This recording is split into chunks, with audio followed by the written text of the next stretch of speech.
它是国际燃烧学会的会士，是国际消防工程师学会和美国消防协会的联合会刊，大家也都非常熟悉的 Fire Technology 的主编，那么也是这个国际燃烧学会会刊Proceedings of the Combustion Institute 的副主编，以及 Safety Science 的这个期刊的编委会的成员。Guillermo 教授呢是帝国理工学院的这个 HAZLab 的研究团队的创始人，他的研究方向呢包括这个固体阴燃机理、森林火灾蔓延、建筑火灾蔓延等各个领域。那么在过去的10多年当中呢，也有中国的很多的同学们呢都在 Guillermo 教授的团队来开展这个联合的研究。那么他主持编写的专著2部，参与编写专著6部，共发表期刊论文140余篇。那么会议论文呢是250余篇，他的引用呢达到了11000余次，他的 H 指数是57。那么他的研究项目呢获得了这个欧洲研究理事会巩固基金，就是 ERC 这个的 grant 的这个资助，以及英国工程和自然科学研究委员会、中国就是大家很熟知的 CSC 等机构的资助，研究资金呢累计达到超过500万英镑。那么它特别呢是阴燃这样一个研究方向，因为大家知道阴燃既是火灾研究的重要的方向，也是燃烧研究的重要方向，是这样一个领域的国际的权威学者。他率先提出了像这个 traveling fires， 像这个等这样的一些，包括这个 forecasting， 这个 fire dynamics 等这样的一些工程概念。他曾经获得2020年国际燃烧学会卓越研究奖，2018年国际消防工程师学会的这个 Goose 奖章，以及2017年英国工程师杂志合作创新奖，2016年国际野火学会的青年科学家奖，2022年帝国理工学院总统卓越研究奖，以及2016年国际消防工程师学会的 Peter Land 奖章，以及2009年国际燃烧协会英国分会的这个奖章等诸多的荣誉。那么这是这个 Guillermo 教授的简历。那么 Guillermo 教授呢，他跟我们实验室呢有很多的这样的一些合作。在10年前，实际上 Guillermo 教授曾经访问过我们实验室，所以转眼就是过去了10年啊。那么我们也希望通过 Guillermo 教授的访问，能够进一步的来促进我们跟帝国理工学院在火灾研究方面的合作。那么下面呢，我们就热烈欢迎 Guillermo 教授给我们做学术报告，大家欢迎。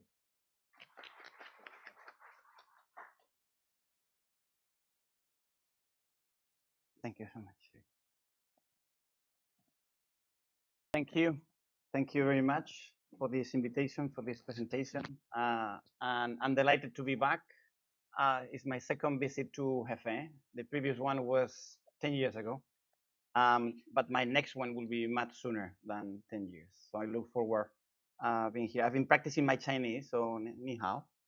And I'm going to be talking about a topic that I think is important to many of us, the topic of fire science and the context of modern ideas like fighting climate change and sustainability and net zero. These are big words that many universities around the world pronounce.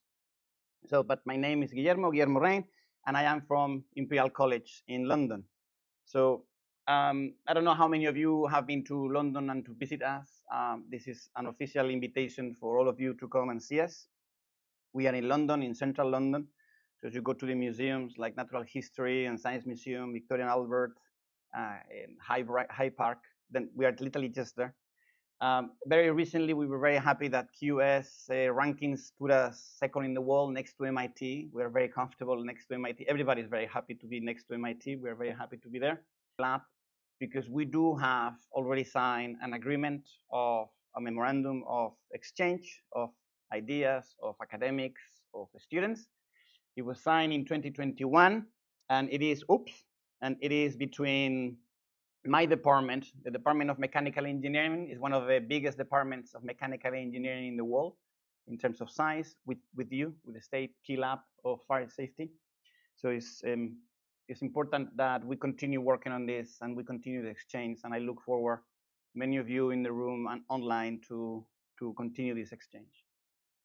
So a little bit about me. You have already noticed my accent is not very British. So that's because I was born in Spain. So my accent is Spanish. It's very thick, but it's okay. Hopefully in a few minutes you will start to get it.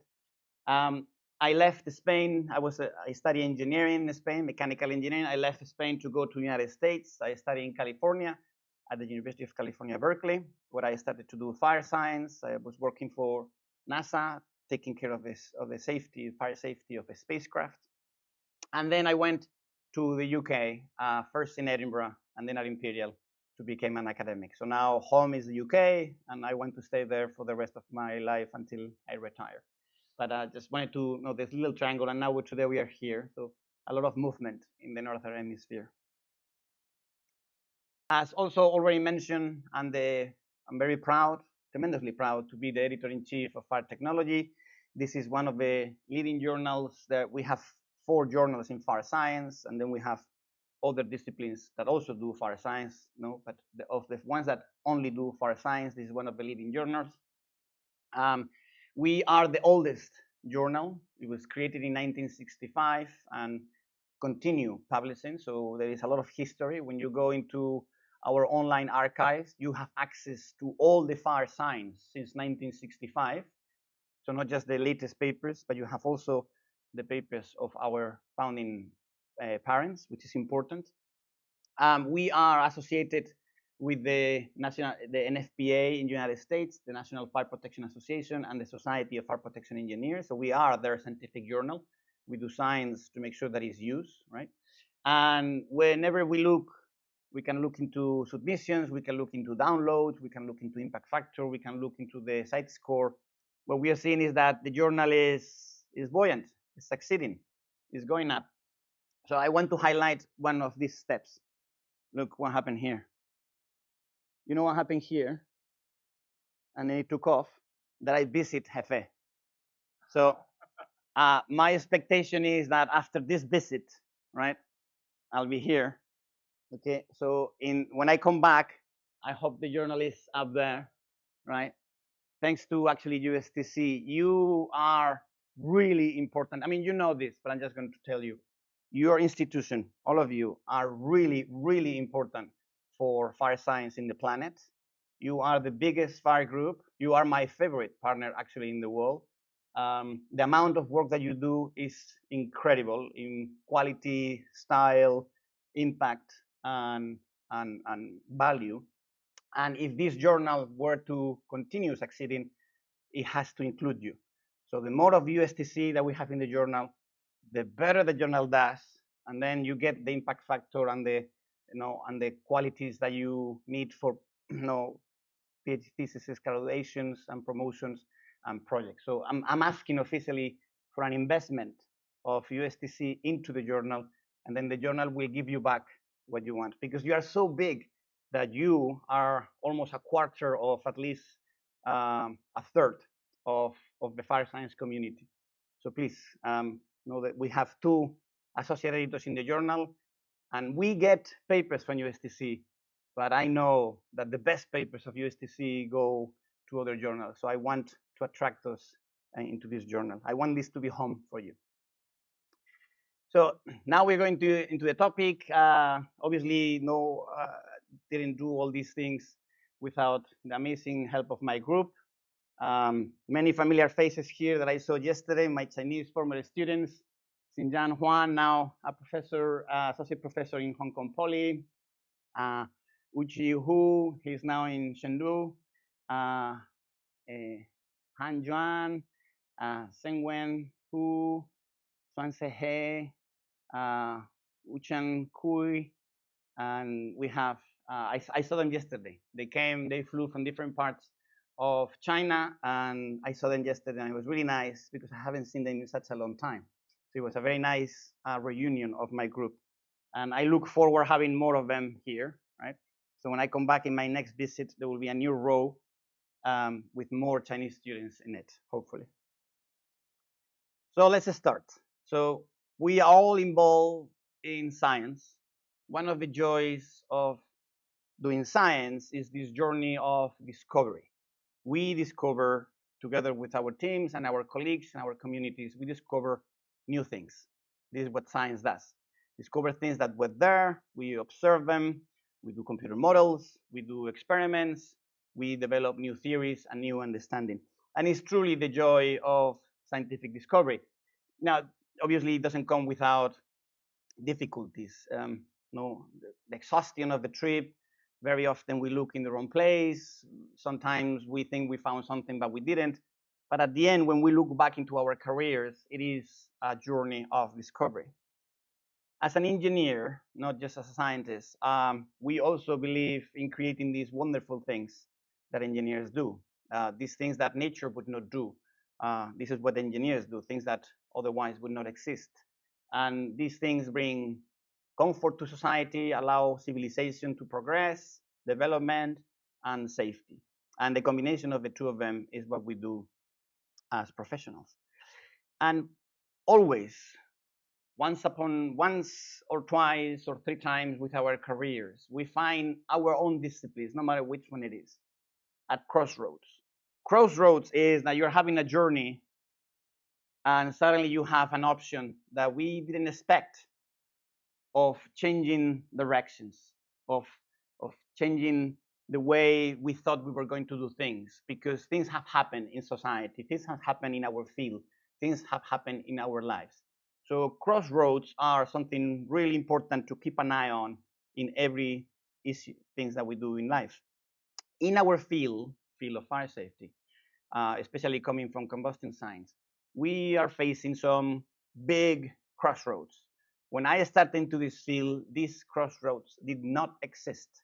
So these are very modern and are really important. Not taking these crossroads could have significant consequences to our field. Some of these crossroads are big things like fighting climate change and adapting to climate change, net zero, and the ability of different authorities, governments, and institutions to help us balance the amount of carbon in the atmosphere and to have cities and a world that is sustainable not just for us, but for the next generation.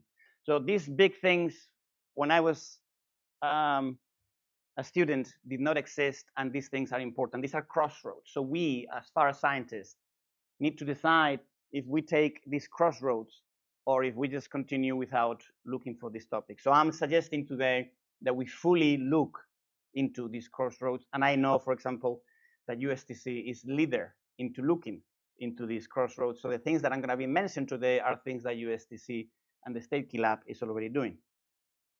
This is just related to something that is very important. I don't know if I like it a lot. In psychology, there is a concept of Maslow hierarchy of needs. Maslow was in the 60s. He was actually an engineer.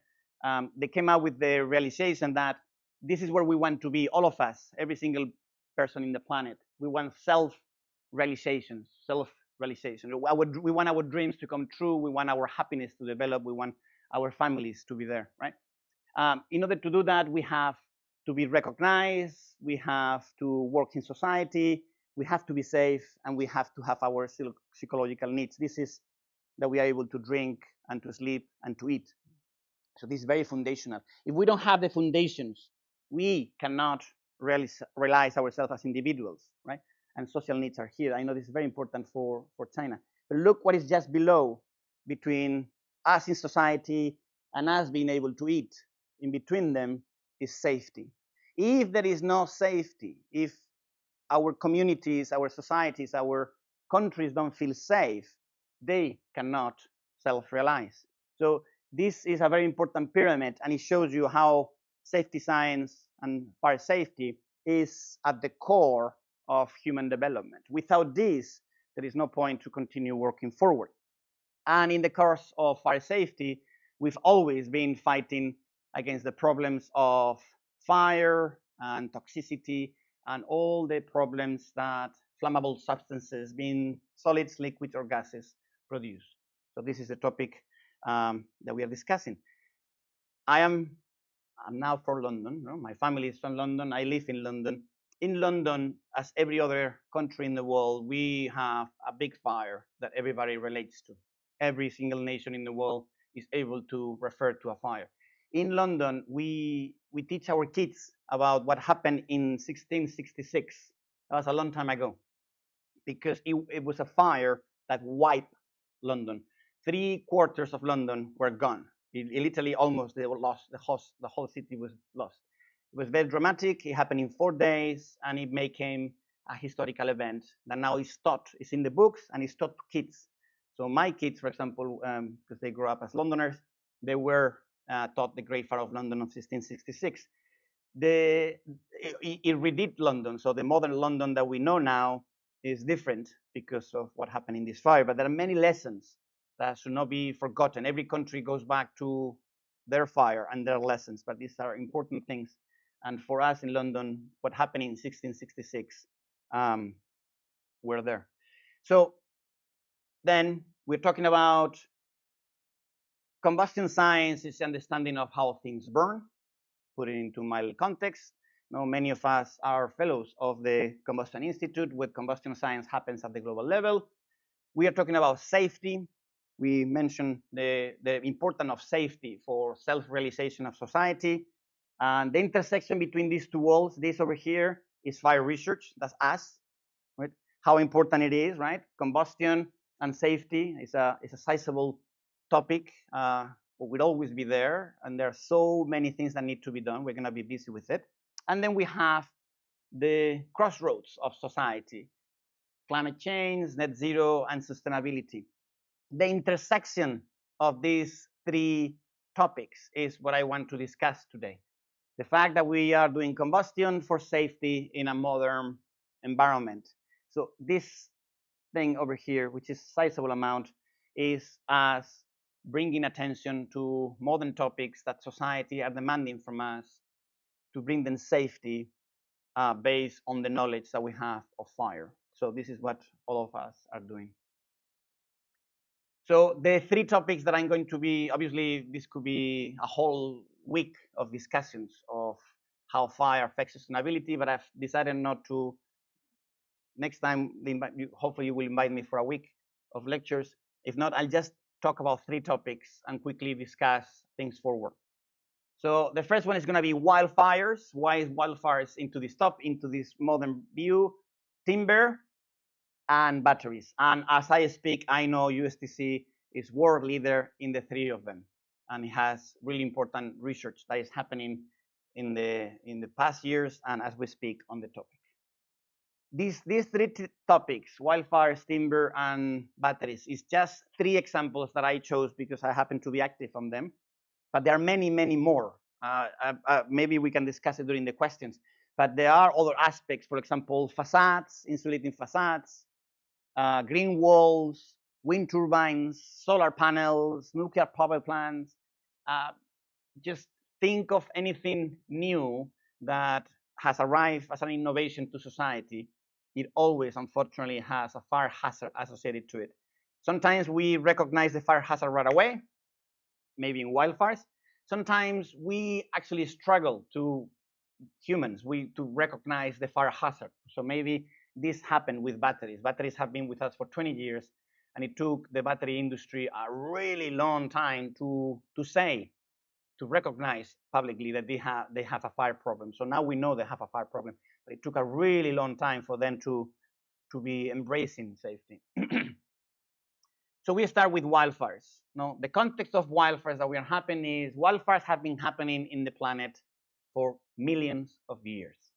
We became a species, the human species in the planet, and there was already wildfires burning. And we humans learned wildfires from nature.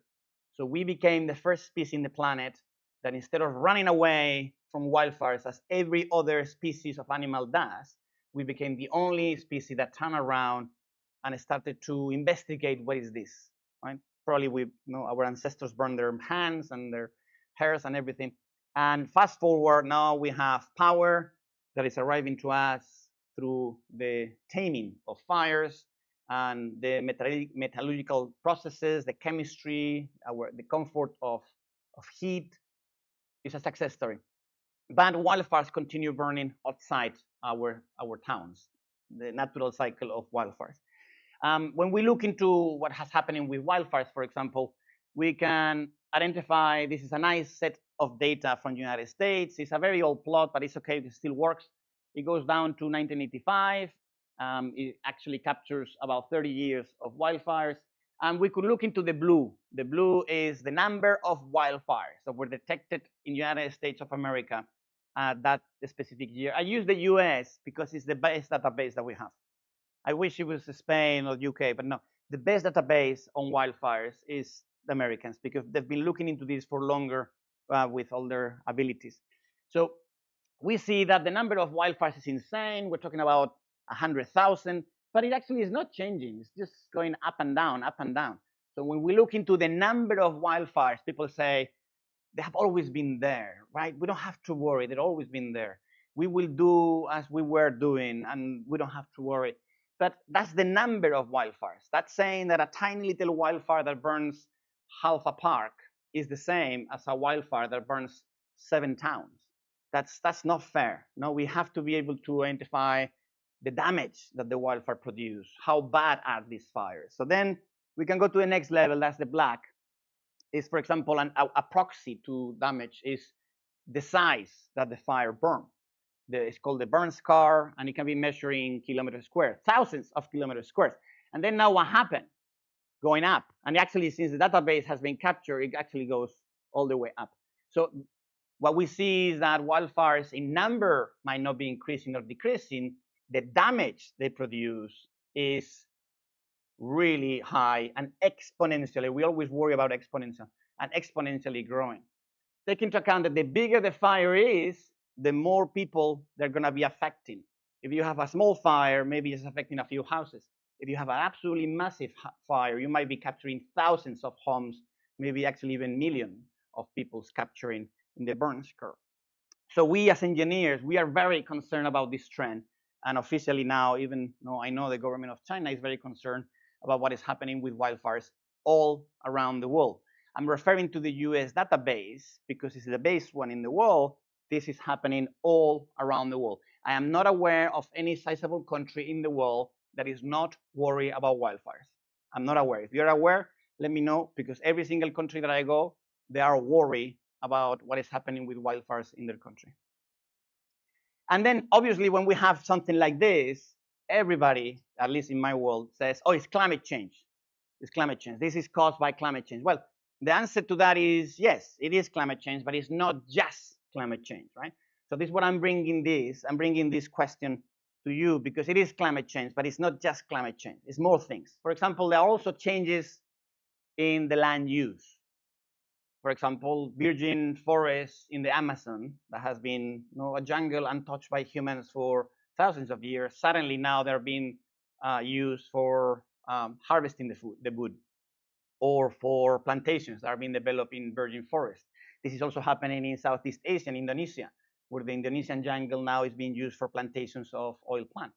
So changing the land use typically changes the fire behavior, and it does it always to the worst. It's interesting that when we humans go into a pristine forest, it's not to make it less flammable. We always actually, when we go into the forest, we make it more flammable. So there are changes that are caused of land use. There are also changes in population. People are moving in and out of the forest. We are more familiar with people moving into the forest, as it happens in the United States. People in the US love to live in the forest. But maybe you're not familiar with the fact of what is happening in Europe, which in my home country in Spain, where people are still abandoning rural areas and they're moving into the city. When they do this, they are abandoning agricultural land that has been agricultural for maybe 6,000 years. So suddenly, for the first time in 6,000 years, no one is looking at the land, right? They're abandoning it. And then when we abandon the land, typically it actually starts to become more flammable. So there are changes in population, changes in land use, and climate change. And then we have the more strange of all the changes. Is what is called fire exclusion. This is the most concerning and most difficult to be aware of.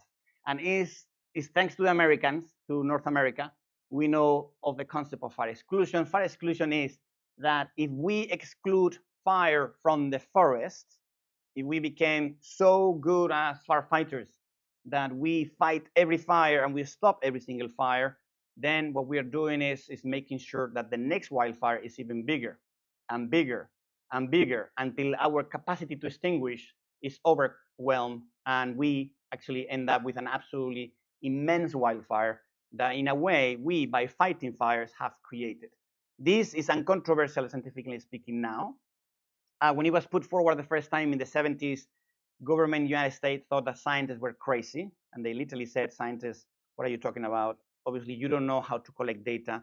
It cannot be the more that we fight, the bigger the fires get. That doesn't make any sense. It's the other way around. The more that we fight, the smaller they get.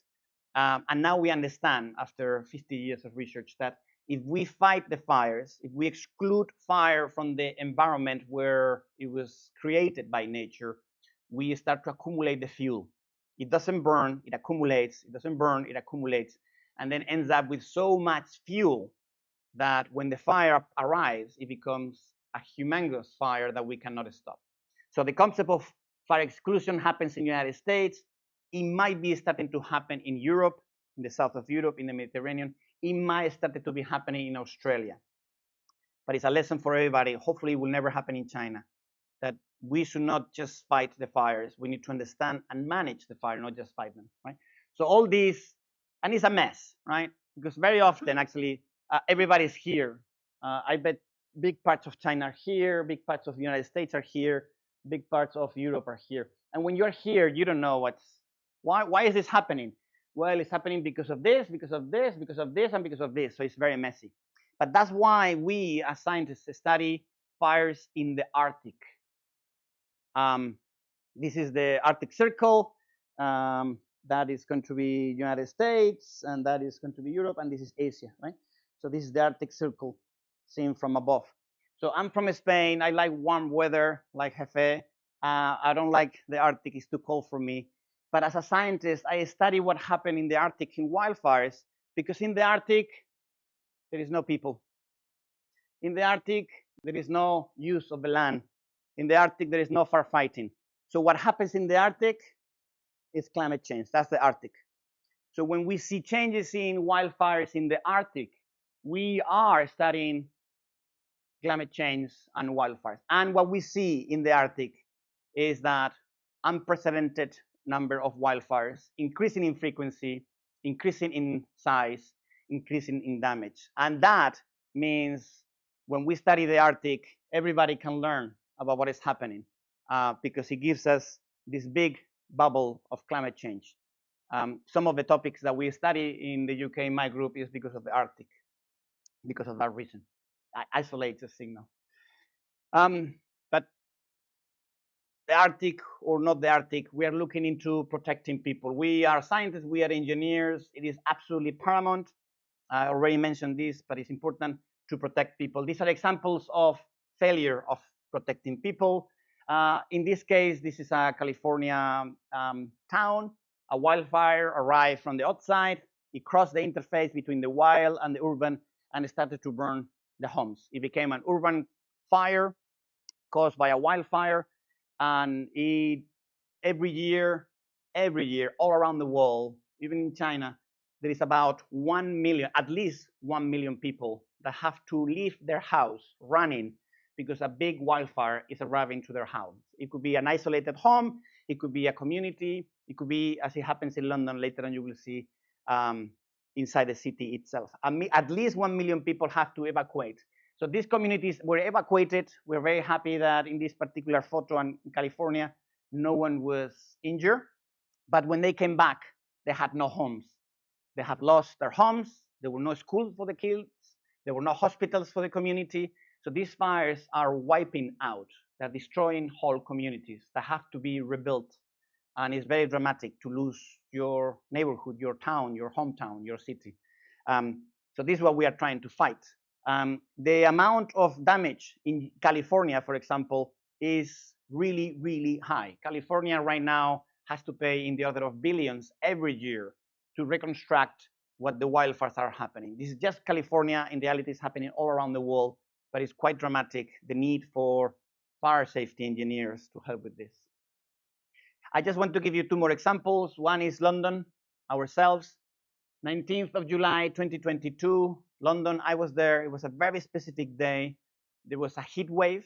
London is not supposed to be very warm. It's now getting really warm because we are having heat waves. They think it's because of climate change. This was a very specific, very strong heat wave that led to about 400 wildfires. Not fires in buildings, wildfires. These were not cars, buildings, or homes. These were the gardens, the parks, the green spaces, the recreation and the trees in the city, inside the city. This was not in the wilderness fires that arrived to the city. These were fires that happened in the city of London. Right? For example, I was very close to this one over here. I remember I was with the kids at home and I could smell, and I said to the kids, today London smells like the fire lab, my lab. But that's wrong, right?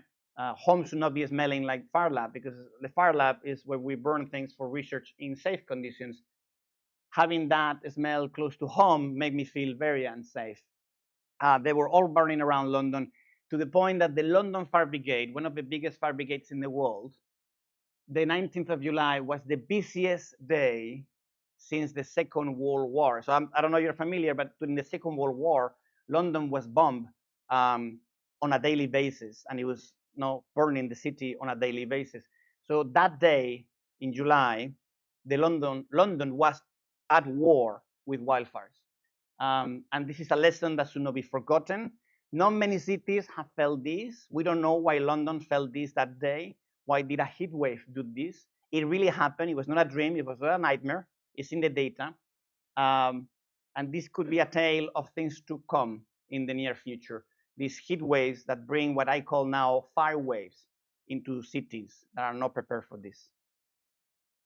Another strange phenomena happened the year after, so that was last year, in Hawaii. It's not that far from here. Hawaii, the former capital of Hawaii, Lahaina. It was an ancient town, beautiful in one of the islands. And in the summer, it burned. It was a wildfire outside the city that moved into the city.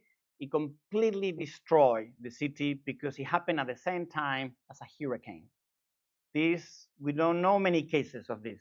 We don't know many cases of a hurricane driving a wildfire and having a wildfire with hundreds of kilometers per hour of wind. It leads to beyond wildfire, extreme wildfire behavior. It becomes actually something that it cannot be observed with the means that we have. The outcome is an absolute 100% destruction of the city.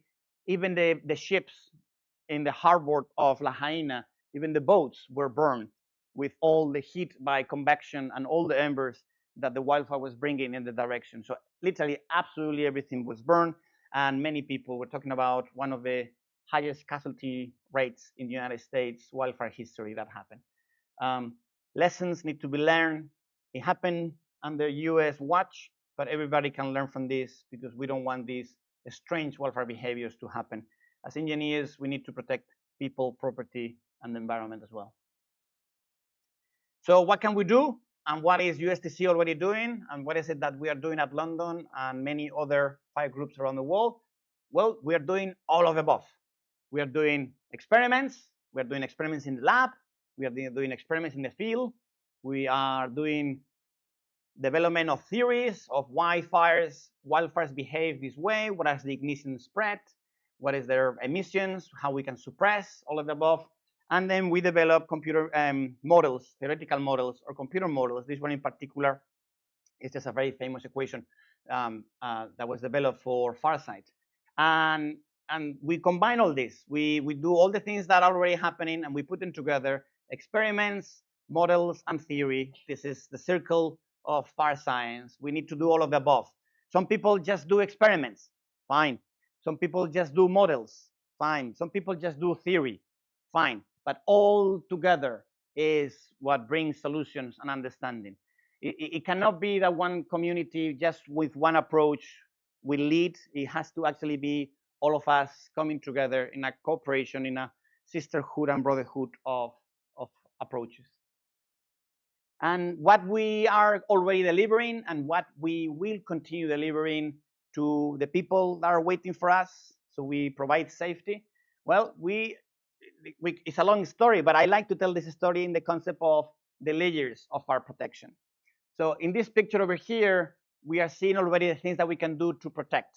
For example, first, and this goes in order of chronology, we can prevent the fire.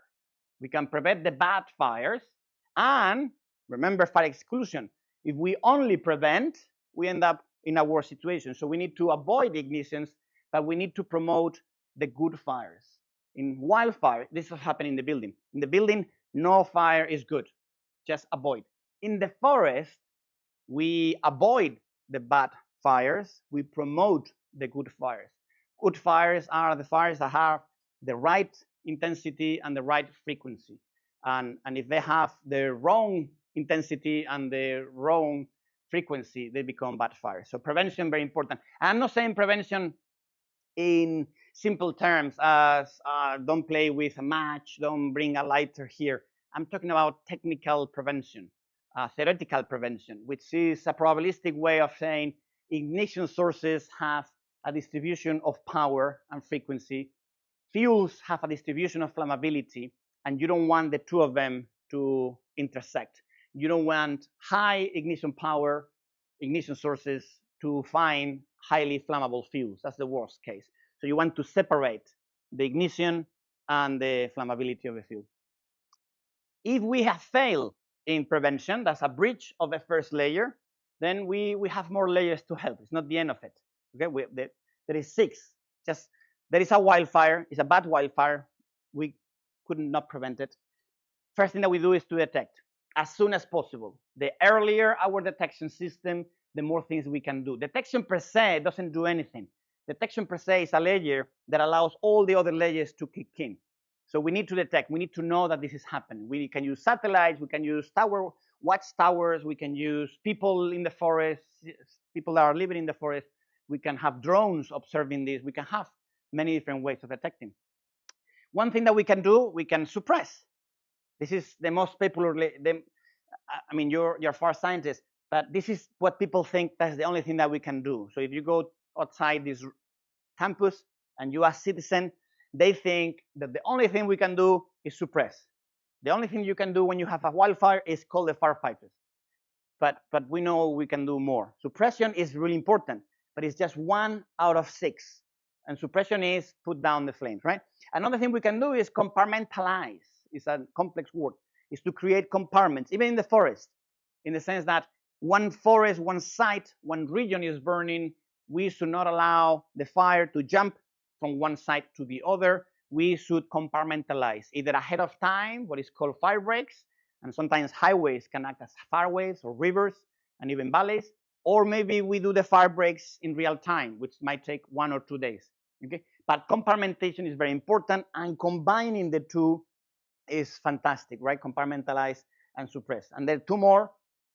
5th, very dramatic. I already alluded to this. Sometimes we have to evacuate communities because we cannot prevent it, we cannot stop it, we cannot compartmentalize it, but we have seen it. So we need to take people away, evacuate communities. We're talking about by the thousands. This is a topic of research that is very active. And the last one is brace for the incoming wildfire. We have failed stopping this wildfire. Hopefully we have evacuated, but the wildfire is coming. Now we need our buildings, our communities to be resilient and strong and be able to contain the damage. There is going to be damage, but hopefully it will be not too much. Hopefully the community can recover, fix, mend, and come back to life again after the wildfire. And this is in order of chronology. Prevention will be the first, and damage. In the cases that I told you before, the Lahaina and Hawaii and London, all the layers fail.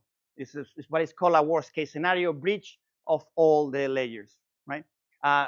Cases that we don't know about are cases where prevention was not breached. We don't even know. If the fire didn't happen, we don't hear the bad news.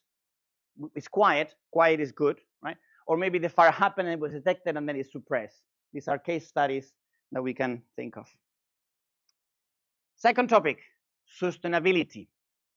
Sustainability is a balance between the environment, equity, and economy. Equity being fair. Being fair not only just with us, but being fair to the next generation, which will inherit whatever we do, for good and for bad. So sustainability is something that engineers have been doing for a very long time, but they didn't know that they were doing it. And now we've been asked to do this explicitly. So for example, one way of doing sustainability is not to only build in a steel and concrete. We can build beautiful buildings out of steel and concrete, but we have discovered that sometimes steel and concrete are not as sustainable as we wish them to be. So one of the ways to build cities that are sustainable or buildings that are sustainable is to make them out of wood. We humans have been making homes out of wood for millions of years, right? Our first homes were actually made of wood. They're not in the historical record because wood degrades and it doesn't leave anything.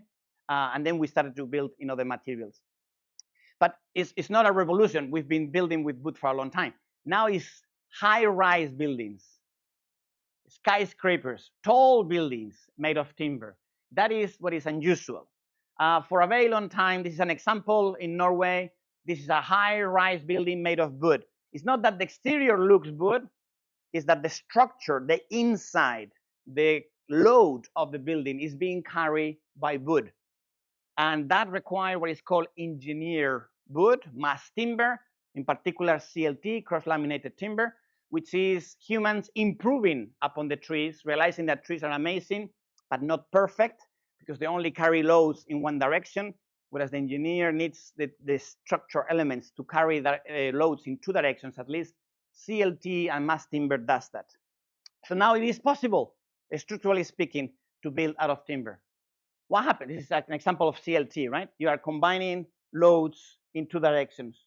So this block can carry loads in two directions, whereas each of them, which comes from a tree, can only carry load in one direction. It's CLT, engineered timber. The problem is that timber is amazing, it's beautiful, we love it, captures the carbon neutral, inexpensive, people like it, right? This is actually wood, it makes us feel comfortable, the view of wood, but it's flammable. All good products known to humanity are flammable. Some of them are very little flammable, some of them are extremely flammable, but there is a need to understand the flammability of wood products. This is an example of what happens in time if you have a block of wood and you expose it to a fire or to heat. Right? It starts to degrade. You start to have wood that dries, and then it chars by pyrolysis, and then this char might actually oxidize itself by osmoldering and disappear. So at the end of the day, what you end up is you lose timber. So not only is flammable and creating a fire and creating a hazard, and having people to evacuate and be away from fire, is that the structure is losing section. And engineers know that if you lose section, you lose the capacity to carry loads. So now the structure is weak and it's a high-rise building. So it is a concern. And that means that high-rise buildings made of timber can be done, but they require the highest and most advanced fire engineering that we can get, because it is really difficult to get it right, because it's more flammable and it actually, the structure is weakened by the fire. How we would do this? Well, we would do all of the above. We would come out with experiments, we will be measuring, and we will coming out with solutions to the structure. These are the multiple steps. We have also computer models, and we have ability to calculate, and at the end we end up is creating guides based on science that engineers can read. For example, this is a very famous guide in Europe. It's called Eurocode 5, and it's a guide that teaches structural engineers how to design in wood. And the Eurocode 5, which is a book that is revised every many years, has a significant section on fire, and it teaches engineers what they have to do to calculate timber in fire. And that chapter, the fire chapter, keeps getting thicker, because the science that we are creating is being fed to the engineers, and the engineers are learning how to do this better and better and better. And at some point, the safety of their methods would be that we can have not just tall buildings, but very tall buildings, because we will be confident that they can be safe. And we will be able, sorry, we will be able to have experiments combined with models, as we did with wildfires, and we will end up with something as pretty as having the charring rate as a function of time, evolving in time, and being able to have experiments and computer models agree with each other. So it's not just that the experiments are important, it's not just that the models are important. The emphasis here is the circle of the models and the experiments, talking to the engineers and coming out with improved ways of calculating are essential. And we will help in how to prevent fires by understanding the flammability of wood, how to detect fires in a building that is more flammable than normal, how to evacuate. In a building, we know that whenever there is a fire, we evacuate immediately upon detection. So in wildfires, detection was here. In a building, evacuation is something that we do very quickly, as we can see with examples of this sign over here, right? Compartmentation is really important in a building made of timber, because the compartmentation will, in time, be breached by the charring rate and the loss of section. We would be able to suppress, especially if it's a high-rise building, we might need to suppress, so the fires above in floors top where firefighters cannot reach can be suppressed as well, and that the building does not collapse due to fire, that is able to absorb the damage, and that we could rebuild, mend, or fix the building made of timber upon it having a fire, right? This is a hot topic of research, and I know many people in this group in USTC do timber research, because engineers realize they cannot do this they can do this really well with steel and concrete. They cannot do this as well yet with timber, and they need science, so they need all of us to help them. The last topic, and I know this is the home to one of the best sets of research that exists in the world, battery fires. So this is related to net zero. Net zero is this concept of society that says that they want a balance between the production and the removal of greenhouse gases. It means that if we are burning fossil fuels because of power generation, then we need to be removing carbon from the atmosphere. And this balance calls for electrification, which China is doing really well, by the way. Electrification, because if we consume power from the electricity, we know how much is coming from fossil fuels and how much is not coming from fossil fuels, and we can help in this balance of net zero. And batteries, as a way of storing energy, is a key player to help us in net zero, in the balance between the production and the removal of carbon. These are an example of batteries. So batteries are really, really important. What are the problems? That now we know that batteries have a fire problem. And let's dwell, although there are experts like Professor Wan here on battery fires. So I want to show you just one example and an overview. Battery fires happens with any type of battery, with any size of battery, and unfortunately with any type of battery technology that we had. These are sectors that had big fire problems at different years, right? For example, this was in 2003, this was in 2011, this is more recent in 2019. And these are the companies that almost go bankrupt. They almost go bankrupt because they could not handle this fire problem. These are really big fire problems. These are not small ones. These were discussed at the level of boardrooms of the corporation of what do we do with this. This is the tip of the iceberg. The problem that is happening with fires is much bigger, and it doesn't fit into the slide. But I want to show you the problem that we have. This is a beautiful electric vehicle car park. Actually, here you can see from the plate, I think it's in China. And this is the CCTV. It's not an experiment. These are actually a real event, right? So some of you might have noticed something was happening here already. So this car, this electric vehicle, you don't know it, but it's already burning. It has already ignited. It has already ignited because maybe there was an abuse condition, maybe there was a defect, maybe there was self-heating. We don't even know because it's a real event. But this battery, as you see, oh, you don't see it? Well, it is burning. What is going to happen is that by the time from the outside we know that it's burning, it's too late. No? The video goes very slowly at the beginning. You will see how fast it goes. Imagine that we have a smoke detector up here. Now, too late. Too late. So these fires were actually happening very slowly, but they have an exponential growth. By the time we can see them, by the time our smoke detectors can detect them, that smoke detector, they can detect that. It's too late. It's too late. Not only is fast initiation, that will be, it's not just that they initiate very fast and they challenge our smoke detectors. Our smoke detectors, the height, the sensitivity, the location, they are designed to stop fires from polymers and wood, which they initiate very slowly. They give us plenty of time to be detected. We are not fast enough when we are talking about batteries. The toxicity of the smoke, not all smoke known to humanity is toxic. Polymers worse than wood.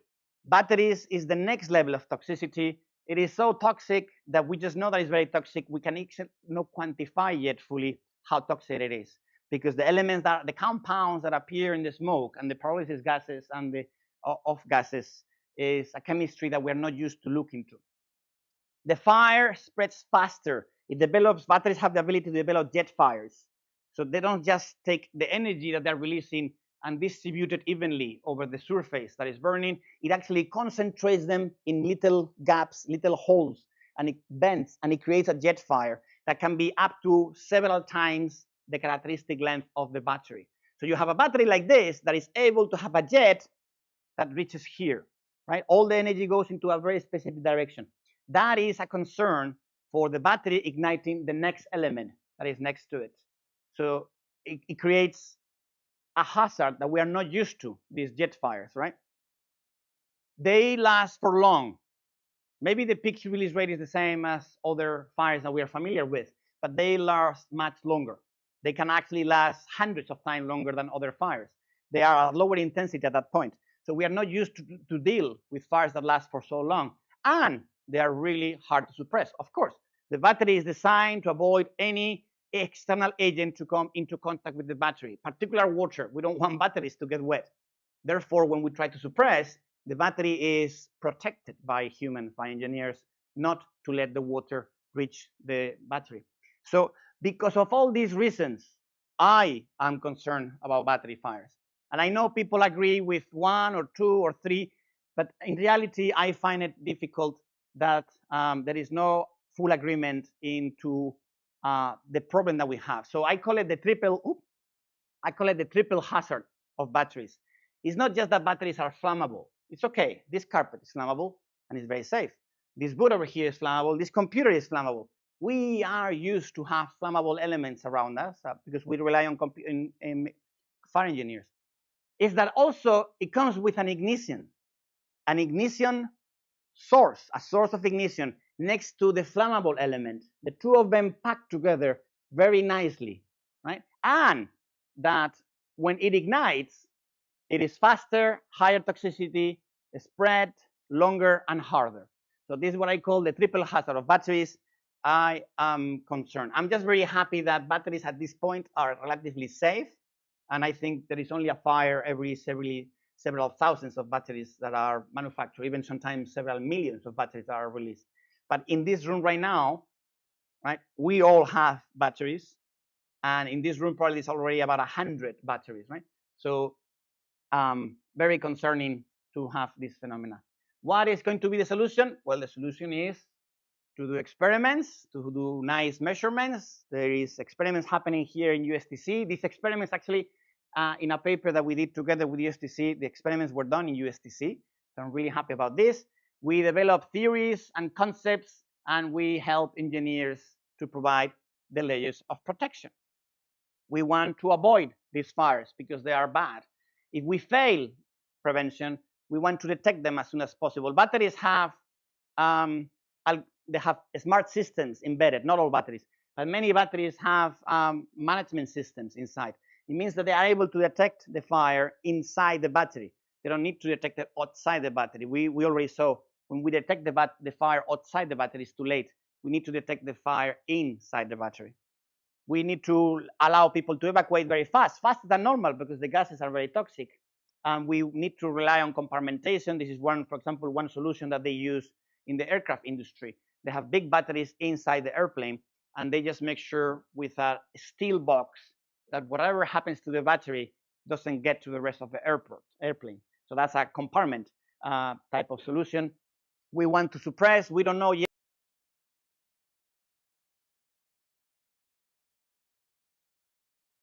how to suppress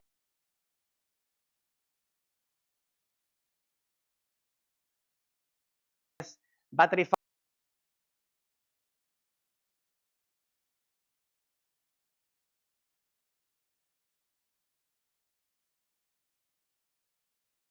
fires. We're still learning hot topic.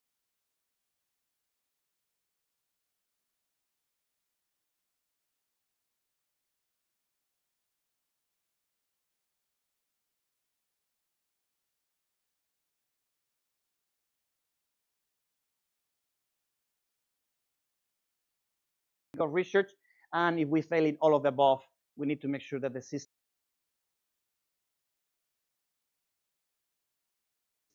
the car park, our home with the batteries, an airplane, a ship, a spacecraft is happening. As I speak, even satellites have batteries, lithium-ion batteries.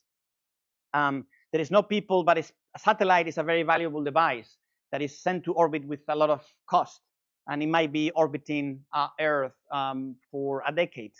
We don't want, as engineers, to have a lithium-ion battery in space because they don't need the oxygen of the Earth. The battery has a chemistry that actually has the reactants, all of them, already inside the battery. It can actually happen in space, and it could knock the satellite off. And then actually, not only we lose the investment, we lose the technology and the tool, but we actually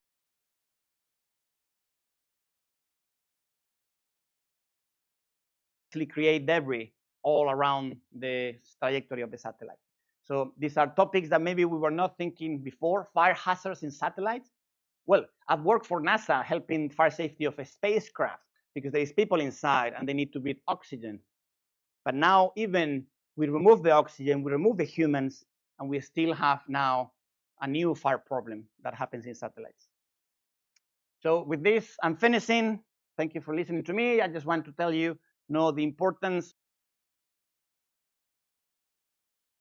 of being modern in our fire science and listen to society and realize that climate change, sustainability, and net zero are here and that we need to address them through combustion science and fire research.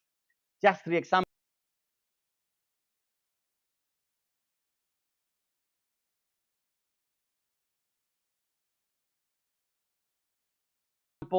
We are very concerned about the increasing frequency of destructive bad wildfires.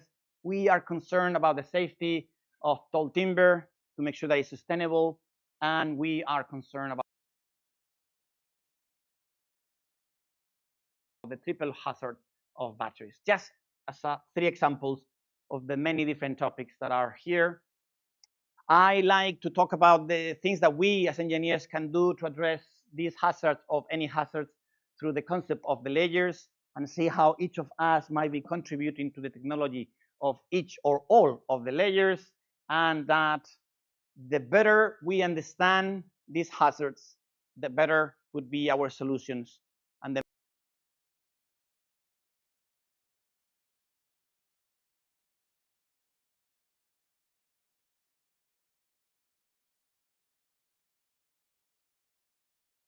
more we will be contributing to a sustainable and safe world. So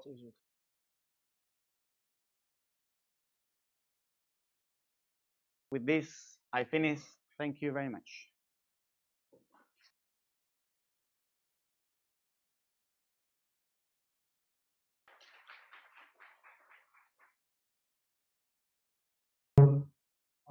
Thank you, Dr. Rein, for very interesting presentation. So I have a question regarding the tall timber. So in China, we usually use timber to construct some temples or some historical buildings. But yeah. Is there any codes to regulate the timber construction in UK or in Europe? So, yeah. Yeah, because in China, tall timber is basically impossible. Yeah. So now that's a good question. So tall timber is not impossible, but really hard all around the world because of fire. So until we solve the fire problems of timber, no one will be allowed to do tall timber. So that happens in China all around the world. We have been building, everybody in China as well, ancient buildings made of timber for a very long time. Fire is the #1 cause why we lose ancient buildings made of wood, because wood is flammable.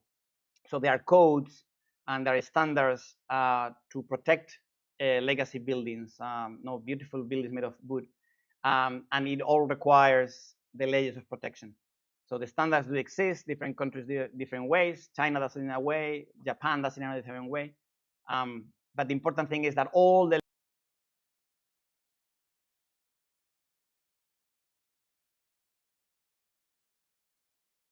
layers have to be present, and the standards should be improved. It's not just that the standards were written 10 years ago, 20 years ago, 100 years ago, and they remain cast in stone.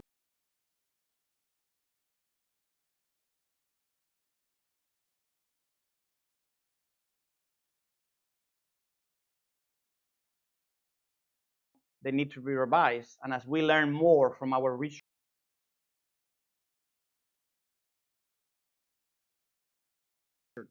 we could be improving those standards. So standards need to be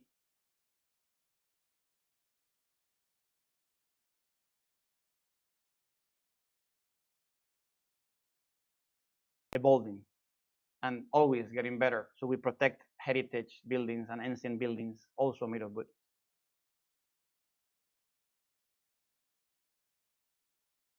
Okay, thank you. So another question is, have you done some experiments or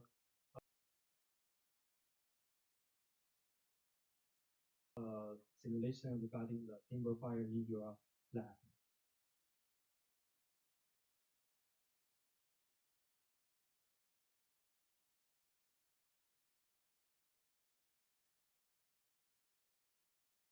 Yeah. I mean, many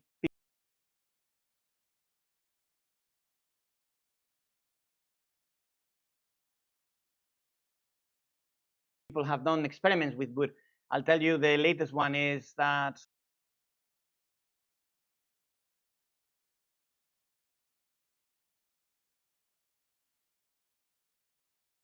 we are studying the smoldering combustion in wood.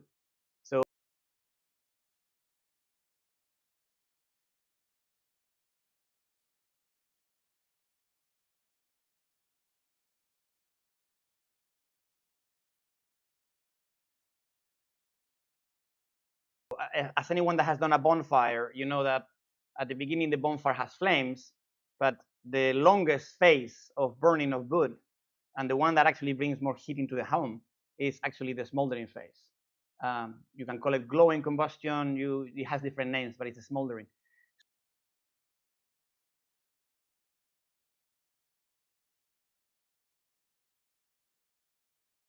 So we could have buildings made of wood that have a fire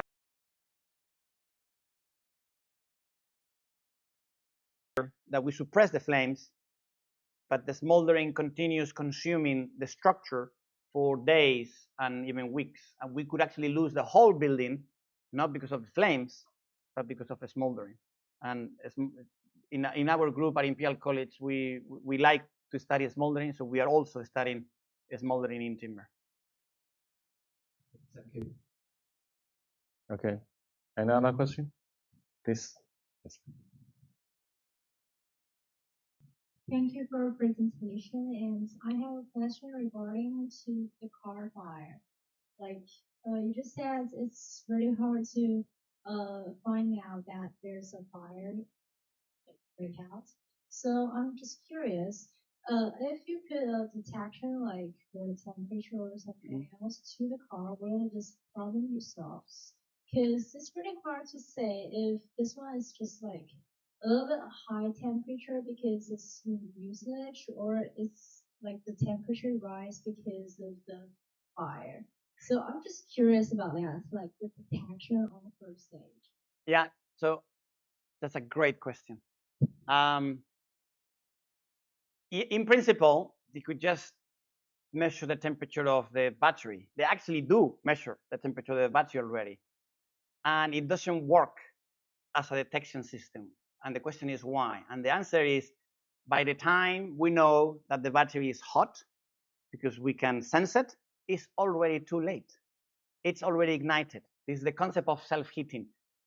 Professor Semenov got the Nobel Prize in physics in 1956 because of the self-heating theory of thermal runaway. And he shows that ignition is not when it's burning at a high temperature. Ignition is an imbalance of heat transfer flows at room temperature. So what happens is, and maybe they're listening, is battery technology experts that are working on batteries need to develop sensors that are not based on high temperature, but on heat transfer. So heat transfer flows, not the high temperatures. So is there any technology nowadays to detect them? No, because they are not reading Semenov Nobel Prize of 1956. I see. So that's your question. So what I tell to industry is that they should read fire science. They need to read fire science. They don't want to, battery people don't, in principle, battery people, fire people, yes. But battery people that do only batteries, they don't like to read about fire. They think that fire is too much reading. No, they think our books are too thick. They're like, I have to read all that. So, but one day battery people will read fire science and they would be, oh, wow, I could use Semenov theory for detecting fires. It's like, yeah. Thank you so much. Another question?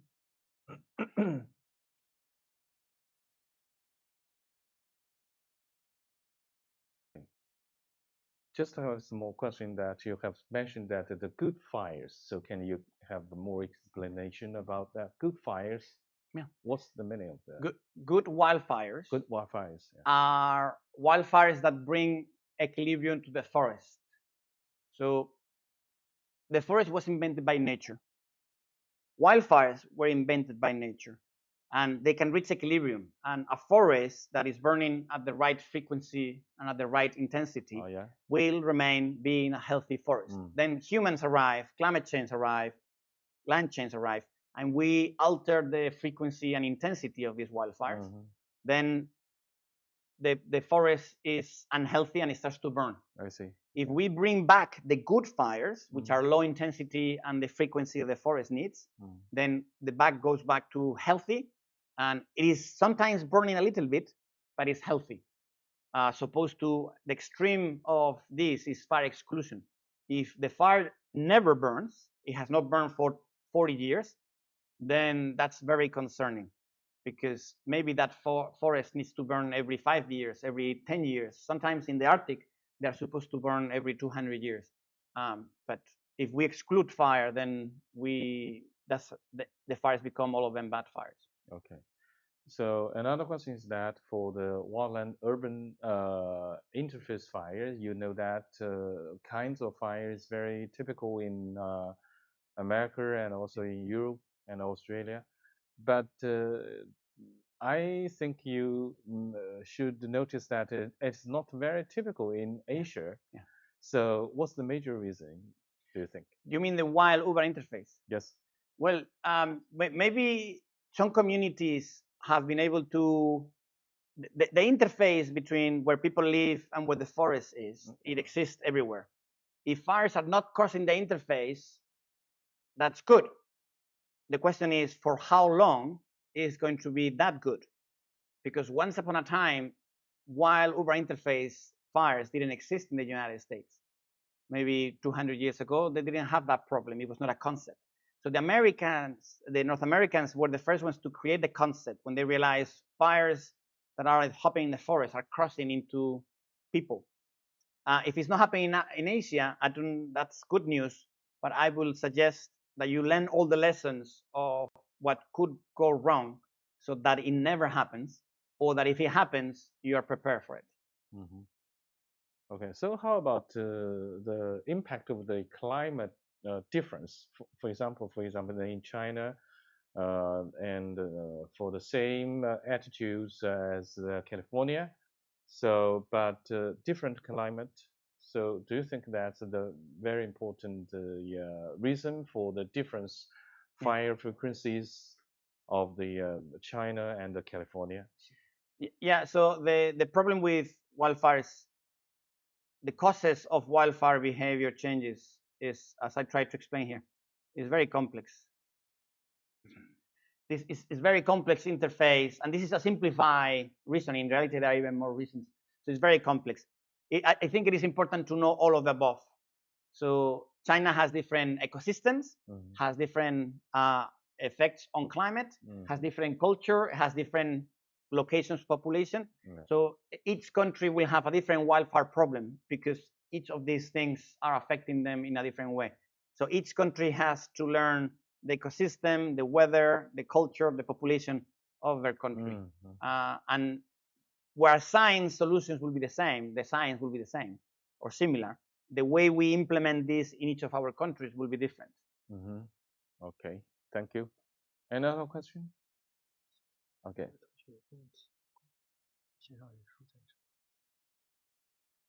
问题是他谈到了这个吗？对，他在问光会有什么方式？这个有点太普通，他这个报告里头没提到这个，主要是提到就算。Okay. Another question, please. Thank you very much for your nice presentation, a lot of insights. My question is that because in your title you mentioned combustion, but I find for example Biography, the combustion very important. Yeah. You rather say the crossroads for combustion in viruses. And you also mentioned that the building damage resistance is also about structural part. So can you explain more about combustion role in this crossroads? Yeah, so all the problems that I've mentioned are combustion problems. Because we want to avoid them, that becomes fire science. So the combustion that we want, the wanted combustion, so to speak, because we want higher efficiency or we burn faster engines, that's a branch of combustion that doesn't deal with fire. But when we want to stop combustion from happening because it's hurting us, our properties, homes, or the environment, that has become the realm of fire science. So all these topics are related to combustion with a specific view of fire science. And batteries, I cannot stop the video now. Let me see if I can stop it, because I want to make the point. No, it's okay, I can't. But anyway, so in this particular moment, for example, you don't see a flame. And some people say there is no fire because there is no flame. Yeah, no, I'm an expert in smoldering combustion. Smoldering doesn't have a flame. Smoldering is a fire. It just doesn't have a flame, but it's an undesired, fast release chemical reaction, exothermic. That is a fire. Battery, it doesn't have, it's not consuming, it doesn't have entrainment, it doesn't have a flame. It is a fire. It's 100% a fire. Is a new type of fire that humans have created? Yes, for sure. Is it unwanted? It is exothermic. It is fast. For me, a lithium-ion battery igniting, it's a fire. Even if it doesn't have a flame yet. It will have a flame later on. But even when it doesn't have a flame, it's a fire. So many people say that battery has not ignited yet. It's just thermal runaway. But because I've read 1956 Nobel Prize of Professor Semenov, I know that thermal runaway is the same as ignition. And it doesn't have to have a flame to be a combustion topic. So all these are combustion topics.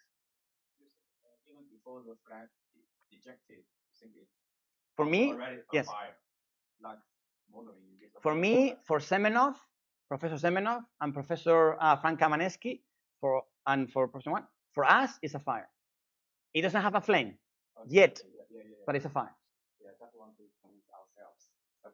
Yeah, and it's combustion of a different type of chemistry. It's not hydrocarbon combustion. It's not oxygen-based combustion, but it's combustion. Okay, any other question? Yes. Wonderful presentation. So you talked about different layers of fire protections, and you also talked about sustainability, which involves economics. So can you further comment on that, that these different 6 layers, how much economics they are involved to achieve the sustainability? Thank you. Well, that's a good point, actually. So let's go to the sustainability one. Sustainability, because you asked specifically about, so in sustainability, I use the example of timber. So all these layers, the more layers we have, and the better each of the layers is, we are delivering protection. So protection is, this is the hazard, this is us, and the more things we put in the middle, the better, right? So if one of these layers fails, it's okay, because the other layers will help. If all the layers fail, we have the fire already damaging life, no, affecting life, property, and the environment. So, and the question is, if we have all these layers, it becomes very expensive. So it's not sustainable because it's not balanced with the economy. But this is what engineers have been doing for a very long time, is that if you cannot afford these layers because they're too expensive, it means that they are not efficient. So we need to do more research to make these layers not expensive, but affordable. So part of sustainability is making sure that these layers are good and inexpensive. If one of these layers, for example, not in timber, imagine that someone comes out with an amazing coating that you put on timber, and it makes timber zero flammable. It will be amazing, but it costs more than the timber itself. It will not be sustainable.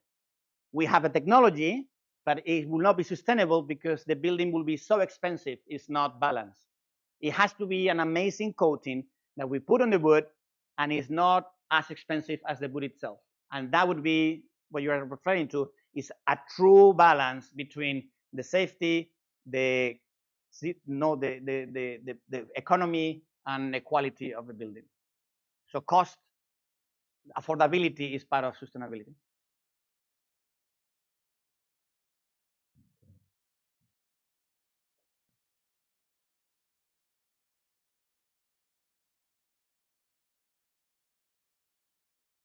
Thank you, Professor. I have a question about the welfare. In the layers of welfare protection, you have mentioned that we need some boosters. We need some boosters, and we should avoid the bad welfare. So I wonder, how can we distinguish welfare, whether it's booster or bad? Yeah. Why it's ignited? That's a really good question. Professor Liu already asked this question. I asked that question to myself as well. So imagine that it's a fire, and we detect it. Is it a good fire or a bad fire, is what you're asking. And that requires not just engineers. It requires knowledge of the forest. It requires knowledge of what's burning, because we need ecologists to tell us that type of ecosystem, that type of beautiful forest in the mountain is not meant to burn more than once every 10 years. And it has to be fires that happen in the spring, because they are light intensity fires. This fire happening in the summer, suppress, is a bad fire. This fire is happening in the spring. And when was the last time this forest burned? Oh, it just burned 20 years ago. Okay, then maybe we might be a good fire. And it's the springtime. It's a small fire. It's propagating slowly. So keep monitoring the fire, but let it burn. Don't suppress just yet. Right? That's this is what they do in the United States. In the United States of America now, they don't suppress all fires. They suppress all the fires in the summer, but some of the fires that happen in the spring and in the fall, if they're away from people, they let them burn for a little bit at least. And obviously they keep an eye on it. They monitor the movement of the fire. Because it could be that it's a good fire that is removing the fuel and is regenerating the forest and is allowing the new species to come back, and it might be actually destroying the species that are invasive and they're not part of that forest. So that's a very good question. It requires the collaboration of engineers and ecologists together, talking to each other. So we can also use some methods such as tree spread. Yeah. So thank you. Good question. So it's not that avoiding ignition or not is promoting good fire. So if we know that an ecosystem has not had a good fire for a very long time, what we do is we bring the fire ourselves. So we prescribe a burn. We actually burn the forest on purpose, but we do it on our own terms. We do it when it's safe, when there is no wind, when the forest fuel is not too dry or not too wet. We do it in a way that we can detect the fire going across. We do it when the smoke is not going to bother people, and we do it when it's safe. And when all these conditions are met, we can bring the good fires back to our forest. It's the concept of prescribed burning. The Americans, in America, which we humans have been doing prescribed burning for thousands of years, millennium, probably, millions of years. But now it's a scientific topic. Prescribed burning as a scientific topic is a topic that we study often in many different countries, and I'm sure that China should be looking into this at some point because it's controversial. If we leave this building and we tell people in the street that sometimes we ourselves have to burn the forest when it's safe and right to do so, people will be in disbelief. At least in my home country in Spain, people will say, no, burning the forest is bad. And the answer is, will scientists have learned that not always is bad to burn the forest. Sometimes it's bad not to burn the forest, right? The concept of fire exclusion. And knowing the difference requires understanding, requires science, requires communications, integration, and exchange. But often we cannot control the fires completely. So a prescribed fire, prescribed fire, ideal prescribed fire is only light when we know we can control it. Yeah. If we don't know if we can control it, in principle, we should not be starting the prescribed burning. Yeah, you know that almost 10 years ago, the Chinese, some forestry management departments, they used the prescribed fires, but nowadays they don't dare to do that. Yeah. It's very dangerous. Well, we know from Europe and from the United States that the idea of prescribed burning gets scientists very happy about it, right? So sometimes we've convinced, not me myself, but other scientists have convinced managers and they have done it. And when it goes well, it's great. When a prescribed fire runs away and it becomes a wildfire and burns a community, then no more prescribed burning for 10 years. Because everybody now is very concerned about that one time that it went wrong. Yeah. So, but we are engineers are familiar with having a system that is safe. So prescribed burning is difficult, it's very important, it requires understanding, and it should only be done when we know that it's not going to fail. Okay, thank you. When you say that it's a good fire, but still it will cause harm to the environment, to the climate. So but then how we will achieve net zero from a good fire? No, actually, this is fascinating. Remember, fires were happening even before we became a species, and the planet was not was going global. It didn't have an excess of carbon fossil fuel in the atmosphere. So if you burn a forest and you let it grow back within 7 years, the wildfire has become a carbon neutral process because the carbon that it released in the fire has been captured by natural means back into the biomass that grows again. If there is a wildfire and we don't let it grow back again, then the wildfire has become a net contributor to carbon emissions. So what is important is that a wildfire doesn't mean all the carbon is already in the atmosphere. It means we need to make sure that the forest grows back again, maybe even healthier than before, so it captures back the carbon that it released. And we have 7 years to do this. After 7 years, the climate has already felt the emissions, and it starts to become not a neutral process. And in this context, for example, burning an ancient forest. In China, you have ancient forests. Forests that are really, really old, right? Some of those trees have hundreds of years. If it burns, and it took 100 years to grow, it is a carbon emitting process because you cannot grow back an ancient forest in 7 years. So ancient forests have to be, or ancient trees in a forest have to be protected. They should not be allowed to burn because we cannot grow them back in 7 years. Grasslands, bushfires, heather, the type of vegetation that can grow very quickly, small trees that can grow back in 7 years, those we can lose because we grow them back again and it becomes carbon neutral.